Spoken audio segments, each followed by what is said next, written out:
প্রিয় দর্শক, উত্তর আমেরিকার সবচেয়ে জমজমাট শপিং মল থেকে আপনাদের সকলকে আজকের এই ভিডিওতে স্বাগত জানাচ্ছি। উত্তর আমেরিকার সবচেয়ে জনপ্রিয় বা জমজমাট যে শপিং মলটা, যেটার নাম হচ্ছে টরন্টোর ইটন সেন্টার।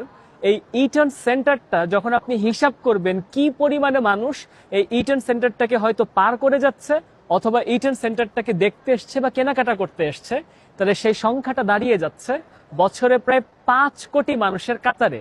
এবং বছরে প্রায় 5 কোটি মানুষের এই যে হিসাবটা, উত্তর আমেরিকার আরেকটা জনপ্রিয় অঞ্চল লাস ভেগাস স্ট্রিপ, যেটা যুক্তরাষ্ট্রে আছে, তার থেকেও আরো অনেকটা বেশি মানুষের সমাগম ঘটছে এই টরন্টোর ইটন সেন্টারে।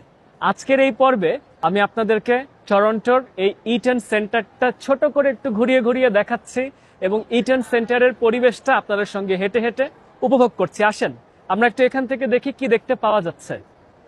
দর্শক, আমার চোখের সামনে বরাবর নাইকির লোগো দেখা যায়, সাইমন্সকে দেখতে পাওয়া যাচ্ছে। আর এখান থেকে আমি এই যে পুরো শপিং মলটা, যে শপিং মলের আপনার পুরো 4টা তলাকে দেখতে পাওয়া যাচ্ছে, এখানে 4টা লেভেলই আছে। এই 4টা লেভেল জুড়ে প্রায় 21 লক্ষ বর্গফুটের কাছাকাছি আয়তন নিয়ে এটা পুরো পৃথিবীর সবচেয়ে বড় শপিং মলগুলোর একটা এবং পুরো উত্তর আমেরিকার সবচেয়ে বড় শপিং মলগুলোরও একটা। তবে একই সাথে দর্শক, এটুকু বলতে হচ্ছে, এটা সবচেয়ে বড়গুলোর একটা হলেও এটা কিন্তু সবচেয়ে বড় না। অর্থাৎ কানাডাতেই এর থেকে বড় আরো 2টা শপিং মল আছে। কানাডার এই যে মিসিসগা, যেটা হচ্ছে টরন্টো থেকে মোটামুটি কাছাকাছি বা টরন্টো ডাউনটাউন থেকে কাছাকাছি, সেই অঞ্চলটাতে একটা আছে এবং আরেকটা আছে হচ্ছে এডমন্টনে। এডমন্টন আপনার অ্যালবার্টার একটা শহর।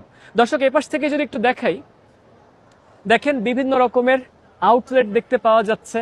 ছোট ছোট আপনার যে সিম কার্ডের দোকানপাট, খাওয়া দাওয়ার দোকানপাট থেকে শুরু করে এই দেখেন পুরো যে অঞ্চলটা জুড়ে, এখান থেকে দেখেন লম্বা লম্বা কিছু টাওয়ারকে দেখতে পাওয়া যাচ্ছে। এটার সাথে আপনার অফিস টাওয়ার পর্যন্ত হয়। সেই অফিস টাওয়ার 36 তলা জুড়ে রয়ে গেছে। যেমন এখান থেকে আমার একদম উপর বরাবর 36টা তলা উঠে গেছে এপাশের অফিস টাওয়ার। এটা যদি ইতিহাসের পাতায় ফেরত যায়, 1960-এর দশকে কানাডার যেটা সবচেয়ে বড় আপনার রিটেল আউটলেট স্টোর ছিল বা আপনার যে ডিপার্টমেন্টাল স্টোর ছিল, তাদের নাম ছিল হচ্ছে ইটনস। সেই ইটনসের রমরমা ব্যবসা বাণিজ্য ছিল। আমাদের দেশে যেরকম স্বপ্ন বলেন বা কিছু ক্ষেত্রে এগোরা বলেন বা কিছু দোকানপাট হয়, এই ইটনসদের অনেক চেইন ছিল।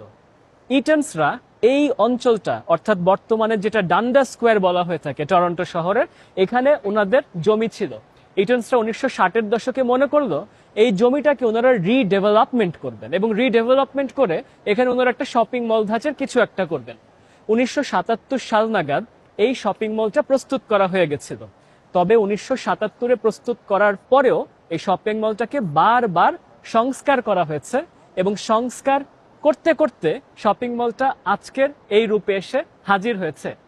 সেকালে প্রায় $400 মিলিয়ন উপরে যেমন খরচ হয়েছিল, একদম শেষকালে অর্থাৎ আজ থেকে কয়েক বছর আগে যেটা সর্বশেষ রিডেভেলপমেন্ট গিয়েছে, সেখানে কিন্তু আপনার আরো $70 মিলিয়ন ক্যানাডিয়ান উপরে খরচ হয়ে গেছে এই শপিং মলটাকে রেনোভেট করার জন্য। এখানে প্রায় আপনার যেটুকু শুনেছি কয়েক শত বিভিন্ন আউটলেট আছে, শুনেছি 250-র কাছাকাছি হবে এবং 4টা ফ্লোর জুড়ে আছে, যেটা শত শত $মিলিয়ন অর্থ খরচ করে প্রস্তুত করা হয়েছে। আপনি যে কোনো শপিং মলে গেলে, যেরকম অ্যাপল স্টোর বলেন, বিভিন্ন রকম ডিপার্টমেন্টাল স্টোরের আউটলেট বলেন, কেনাকাটার দোকানপাট, খাওয়া দাওয়ার দোকানপাট, যা কিছু আশা করতে পারেন সবকিছু এখানে এসে আপনি পেয়ে যাচ্ছেন। দর্শক, 1996 সালে টরন্টোর আশেপাশে এখানে যে জনপ্রিয় একটা স্ট্রিট আছে, ইয়ং স্ট্রিট বলা হয় বা যেটাকে মেইন স্ট্রিট বলা হয়, এটাকে কেন্দ্র করে একটা রিডেভেলপমেন্ট প্রজেক্ট হাতে নেওয়া হলো বা যেটাকে বলা হচ্ছিল ইয়ং স্ট্রিট রিডেভেলপমেন্ট প্রজেক্ট বা রিজেনারেশন প্রজেক্ট। সেটার আওতায় ওনারা নতুন কিছু শপিং ডিস্ট্রিক্ট, নতুন পাবলিক স্কোয়ার থেকে শুরু করে এমন কিছু ওনারা ডেভেলপ করতে চাচ্ছিলেন। এখান থেকে দেখতে পাচ্ছেন টরন্টোর ইটন সেন্টারের নিচের আরেকটা চত্বরকে দেখতে পাওয়া যাচ্ছে।